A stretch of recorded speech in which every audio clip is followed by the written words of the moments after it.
Well, I don't remember a lot about the early days of Northdale because Northdale was started in 1964, so I would have been 1 year old.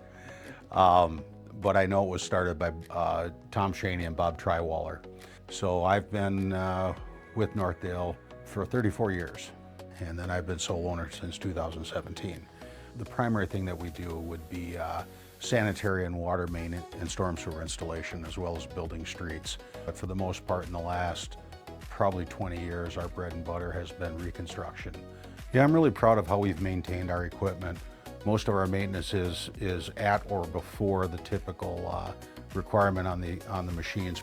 I've been just really proud of the work that we've done and some really, really good people. I just want to thank everybody for the support over the past years, and looking forward to this next chapter of my life.